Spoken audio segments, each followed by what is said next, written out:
Brookdale has so many opportunities to help you through your journey with potential scholarships. Let's hear from the Executive Director of the Brookdale Community College Foundation to learn more.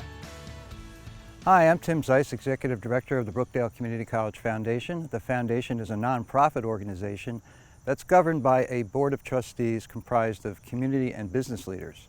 Our mission is to help students achieve their dream of earning a college degree so they can build better futures for themselves, their families, and our communities. Some of the ways we do that is we raise money for scholarships to lessen the burden on students. We each year post applications on our website of the scholarships that are available, but we also encourage students and families to file the FAFSA form because we work very closely with our financial aid department to make sure that students who have financial need can get a scholarship.